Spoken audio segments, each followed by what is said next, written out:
Welcome to the Empowering Choices podcast. Today we're going to talk about when your kid gives you one-word answers. This was Erik being incredibly enthusiastic about this topic and not telling us what he was thinking at all. So, Erik, you're on. Like yes and no? Yes. Okay. Hey, you going to only give one-word answers? Yes. That could make this I conversation was just going to say, hard. that's going to be a real rough podcast, Erik. When you were the one who had the idea, and now you're not going to talk about I'm it. going to give you one-word answers. So I And saw. we'll see you on the next podcast because Erik's not going to talk. And he just says yes. I saw a little snippet of Fluffy, the comedian, to be clear. Yeah, he was talking about interactions with his son, to where December is his favorite month of the year because his son will give him full sentences because he wants something. Christmas. And so all the other 11 months, he will only give him one-word answers or short statements. Because he apparently doesn't want anything any of the rest of the 11 months of the year? Well, it's not quite like that, but because he does. But obviously. Yeah, because Fluffy's like, okay, for instance, he comes home from school, and I'm like, how's school? Good. What'd you do today? Nothing. What'd you learn? Not much. The video games don't turn on until you give me at least 3 sentences. You're not supposed to jump to that place yet, but it's okay. And he's like, so how's the evening going to go? Good. He's like, what do you do? That's like what, typical 13-year-old? Mm-hmm. Kind of. Could be younger, I suppose. Yes. And so I was talking to somebody about this, yesterday, and I had shared that little snippet with them. And they're like, I've been in that situation. Sure, of course. And I'm like, yes, I've been in that situation too. And I found a wonderful counter for it. And they're like, what? Have you ever tried to give one-word answers to your kid? Oh, when they want something? Yes. It goes like this. What's for dinner, Dad? Food. What kind of food? Good food. Edible food. Where's the food coming from? The refrigerator. When's dinner going to be ready? Sometime tonight. More than one-word answers, but it's and then the kid's like, why can't you just answer me? I'm like, oh, okay. Yeah, I could do that. Mm-hmm. Next day comes. So how was school? Good. Oh, hey, you want to talk about what's for dinner? School was really nice. It was great. I mean, I met a new girl there. She looks kind of cute. It's really awesome. And then he just starts going into his day. And it's like, that's fascinating. One-word answers work just the same on them. Mm-hmm. And so, because, Fluffy had said in a video where he was trying to get his kid to take out the garbage, and, he's like, it's a 10-foot walk. Oh, right. Taking out the garbage really doesn't take very long. It's not a big thing. Yeah. And yet when he does it, he picks it up. He's like,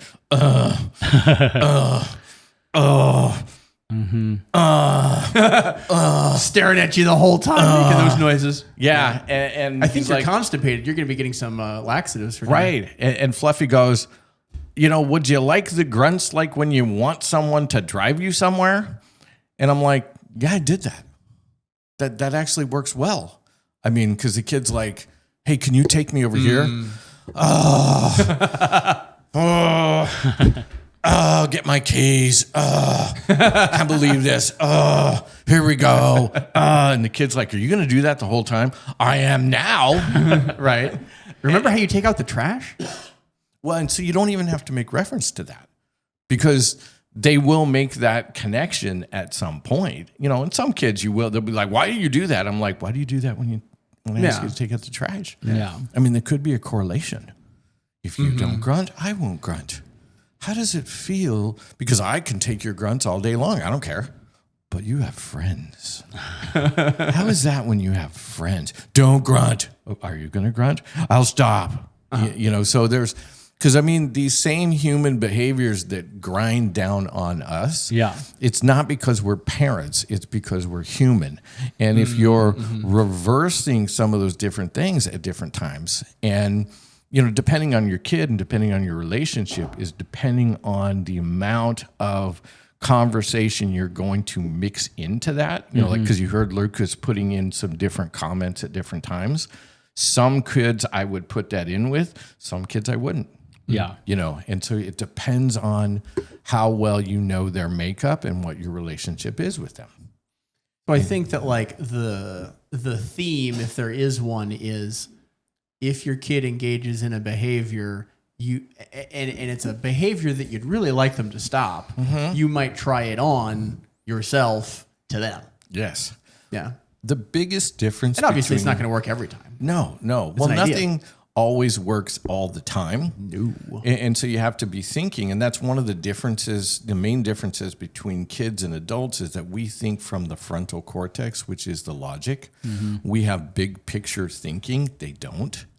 And it's not that they don't have logic, but it's not where the thinking is centered, and they don't know how long something will last. They can't see that from the emotional center that they're in. And in fact, they're going to be thinking after a while, depending on the age, this could go on forever because they think forever is tomorrow, depending on the age. But even a teenager thinks that getting to the age of 21 is forever away. And so you have those advantages there. It's just stopping your world at those different times and engaging in their world in ways that bring about conversations and thinking in a variety of different ways. I am not saying give your kid a lecture. When I was working with a boy doing skills training, his previous skills trainer said, don't ever help him clean his room or fold his laundry. I'm like, what is it? Like nuclear waste in there? And he's like, probably not what he meant. No. And I said that. And he goes, no, he'll just get you to do all the work yourself. And I'm like, okay. Like that is a risk. Yes. Thank you for the warning. Well, I was looking at him going, dude, you're older than me. How in the world are you getting roped into doing the work for him? And the thing was, teenagers especially, but I've seen kids do this too. I've seen them do it in our playroom to manhandle their parents into cleaning up the playroom for them. They know how to use stall tactics that work like silence in American society. Parents just don't like it. Adults just don't like it. And I'm like, oh, I'm totally cool with stall tactics. I'm paid by the hour. What do I care? My understanding of this is the sooner you get your room cleaned and your things folded, we can go do fun stuff. I'm off at this time. I can go do my fun stuff. Right. So I don't need I'll that. stop interacting with you at 5, and whether you got to do fun stuff or not is not my problem. Exactly. And so as I went in there with him, and his room was just covered in, little toys and broken things and wrappers and clothing, and needed all kinds of cleaning. Laundry's on the bed, and so he like folds his shirt and sits down, lounges down. And so I'm like, well, I'll just mirror him. So I just sat down on the floor with my back against the wall, and he's like, what are you doing? I'm like, what are you doing? I thought it was break time. So I'm employing some logical pieces. I thought it was break time. You sat down. I sat down. And he goes, no, it's break time for me. I'm like, why would it be break time for you? Just very upfront about it. I love it. Oh yeah, no, it was one of his great things is that he was very upfront. And he's like, well, you work for me. I'm like, no, I work for the company. And the company you're not says, the company. The company says they want you to learn how to do this. Yes. So I'm here to help you learn how to do it. Yeah. And he goes, fine. And he reached over and he picked up a little piece of garbage off his floor. And he went over to the garbage can, which wasn't far away, and he dropped it in and he just looked at me. And I went, oh, game on. Right. This will take us a while, I guess. Yep. And so I looked around next to me and I found a smaller piece. A smaller piece. Picked up a smaller piece. A crumb. And he had 2 garbage cans in his room, one by him and one by me. And I dropped it in and I looked at him. And you looked back at him. Wow. And he's like, I could do this all day. I'm like, good. Well, wait, I get off at 10. So, right. Well, and so he began to pick some things up. And you were just one for one. One for wanting him. But in my mind, I'm like, I have to fade back. Because, I have to do less than 1 to 1. So it became 1 to 2. It became 1 to 3. Meaning you're the one, and you're waiting for him to do more. Yes. Yep. So every time he'd pick up 1, well, he'd pick up 3, then I'd pick up 1. You know, and he was like, "Why aren't you picking up more? I'm picking up more than you." I'm like, "It's not my stuff. Right, because it's not my room. Yeah. I didn't make this mess."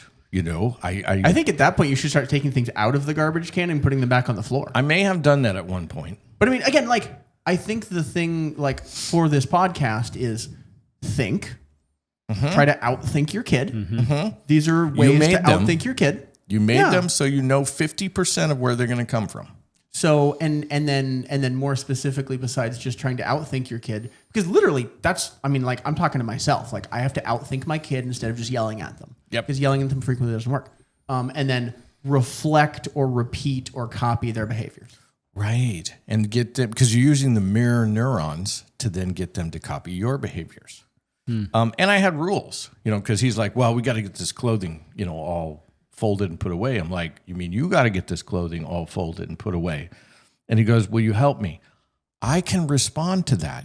Yes. That's a very reasonable sentence. Can you help me? It's like, okay, well, what do you need? Yeah. And what's he says, the problem?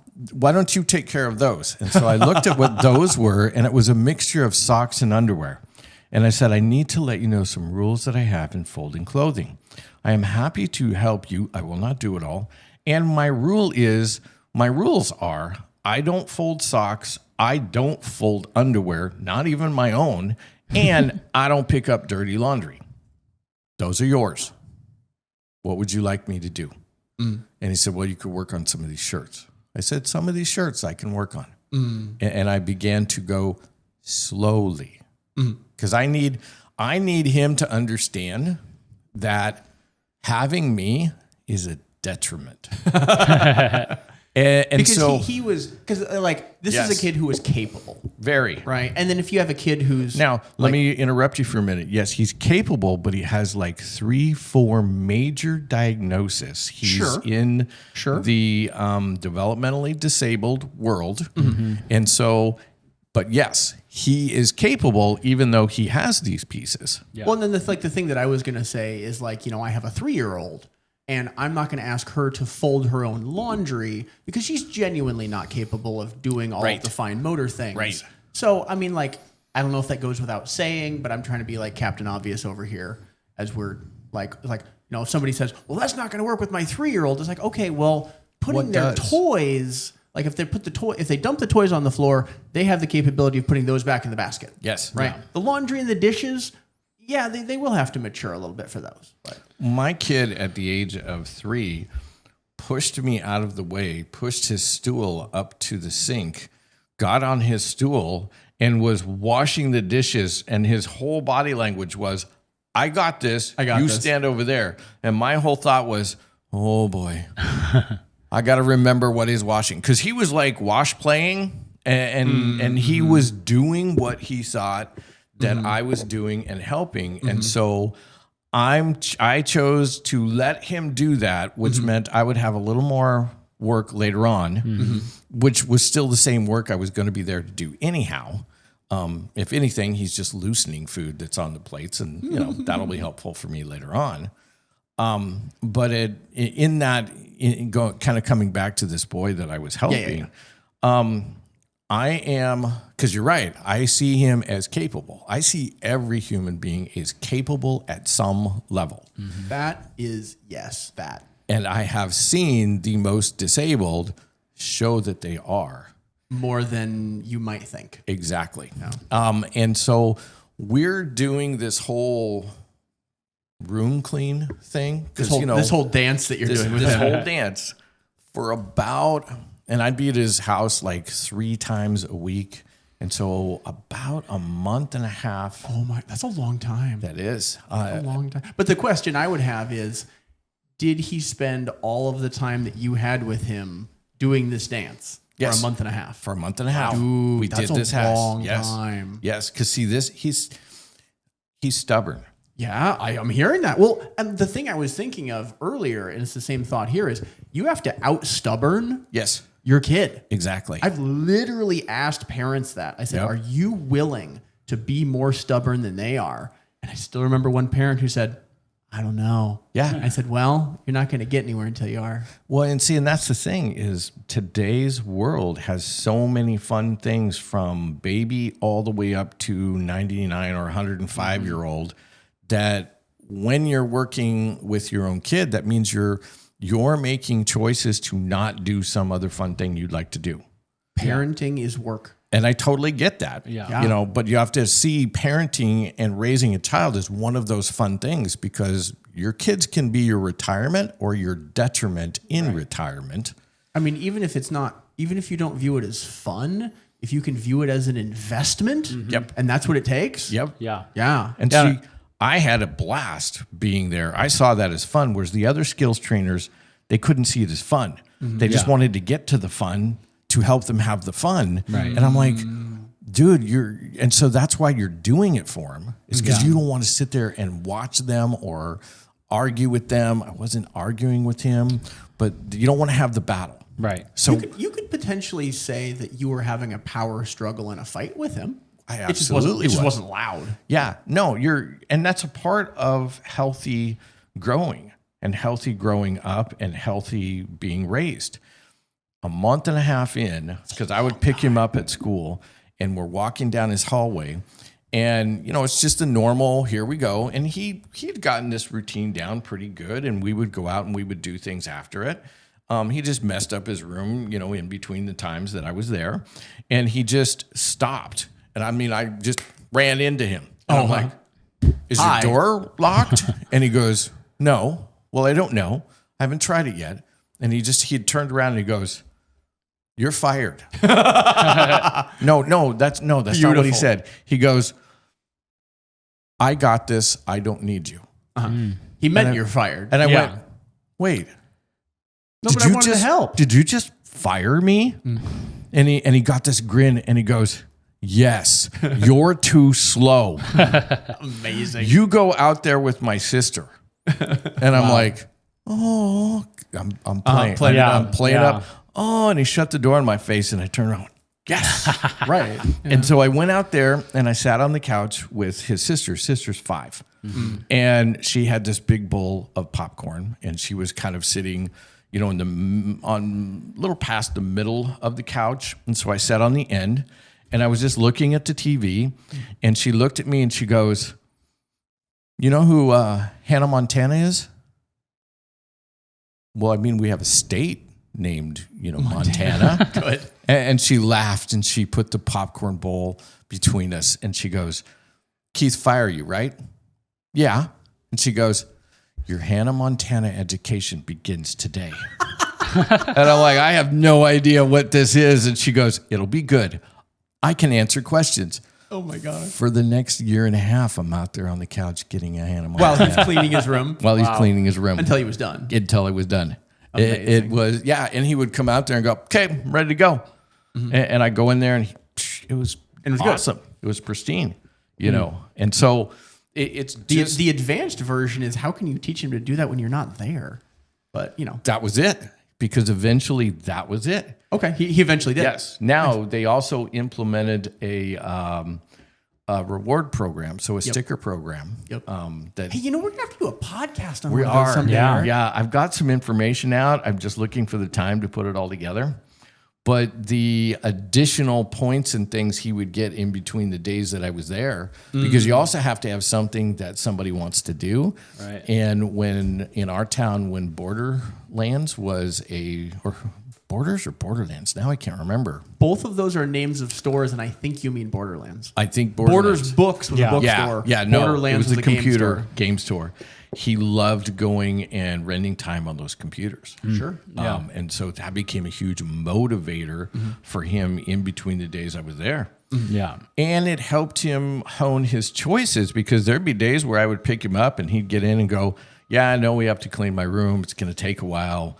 I just didn't want to do it for the last couple of days. So I get it. Maybe we only get to rent a video game today. Yeah. But that sentence by itself is a lot of maturity. Like, I made choices. I'm aware of the consequences. Yep. Off we go. Exactly. Yeah. And it all started with not cleaning his room for him. Nice. because that's what he was already doing. You were mimicking, again, to like, be a bit repetitive. You were using his behaviors back to him, and it's a tool. Exactly. So yeah, is it going to work every time? No, but it's a tool for your toolkit. I can't let his behaviors get under my skin. So that's a big piece you have to do as a parent first, is you have to detach that part. Yeah. And that's harder when it's your blood. I understand. Oh gosh. I've done the same thing with my own kid. I get it. Sure. Yeah. I've yelled at my kids when I get frustrated at them. Did it work? Generally, no. Mm-hmm. Yeah. And I think the main thing that I try to do, like you were saying, Lucas, that it's an investment. And I frequently will try to think, what is this behavior going to turn into in the years ahead that other people will have to deal with? And then I kind of view it as, so that's why I'm going to put the time in now to control this one thing at 3, so that then when we're at 16 and when, he's 26 and out in the world, he's not one of those people that does that. And that sometimes will make me, when I'm like wanting to just be done, go a little bit farther and say, well, I'll put the extra time in. Yeah. Yeah. Mm-hmm. That's an incredibly altruistic perspective there, Josh. Right. I don't want other people to have to deal with this potential behavior from my child, so I'm going to put in the work for Yeah. Yeah. That's I've a been whole there. that's a whole psychological perspective that you're taking there. I taught if it gets my you there? kid how to talk because he has autism and it took longer. Mm-hmm. And there are times where I'll be in the kitchen cooking like dinner, right? And he'll come in and go, "What are you doing?" "I'm cooking." Mm-hmm. And he's like, "Oh, you have time?" "No, I'm cooking." And he goes, "No, it's okay. I'll go get my laptop." And so he'll go get his laptop. He'll put it at the kitchen counter and he'll do, his things. And then he'll go, "All right, I have the topic. We're going to discuss the top 100 Marvel superheroes starting at 100. And we're going to discuss whether or not you think they should be at that place." Nice. You opened this story by saying, I taught him to talk. And then I'm like, "Who taught you to talk?" And he's like, "You did. Tomorrow's DC." I'm like, oh. So there's 2 hours right there. Mm-hmm. Amazing. I had a client who I'm assessing for autism, and he had a delayed speech. His speech was delayed, and his mom was in the session with us. And her comment was, "Yeah, we made him talk." And I'm like, that's hilarious. You're just like, we made it happen. Yep. And it's just like, good for you, Mom. Yeah. Yeah. I don't remember all of the specifics as to what it was that she did, but she's just like, we made him talk. Like, all right, there you go. I'm reminded of a video out there on a documentary on a 13-year-old, and he didn't talk until he was 12. A long time. That is a long time. And the interviewer said, "I mean, why didn't you talk? Right, what happened? Why Yeah. couldn't you talk?" And he goes, "No, I could talk." I could. Yeah. And so the interviewer is going, "Well, why didn't you?" And he goes, "I didn't make the connection between talking and getting my needs met." Because his needs were met without him talking. And when you look into it, his mom had developed this rudimentary type of sign language that, basically if he wanted something to drink, he'd just point at a cup and then she would be, "Oh, you want something to drink?" And then she'd open the refrigerator and he would point at whatever it was and she'd be, "Oh, here, I'll pour that for you." And so she took care of all his needs on just basic pointing, and he goes, "I mean, what was the point? I mean, I had everything I wanted and I didn't have to talk." Right. He said, I knew I could, but it wasn't necessary. Right. Yeah. Absolutely. Well, that's some, a lot of, I think for me, my main takeaway probably comes back to putting in the time to play the game to eventually have a better outcome. And Right. so, yeah. Right. Yeah. Copy your kids' behaviors. And then if you're going to do any of these parenting things, it's a lot of work. But if you can view it as an investment, of like you said, like your kids can either be a benefit to you over time or a detriment. Your choice. Yeah. Exactly. Well, as you've tried some of these strategies, let us know how they've gone and how it goes, and things along that line. Definitely like and subscribe, and we will see you on the next podcast.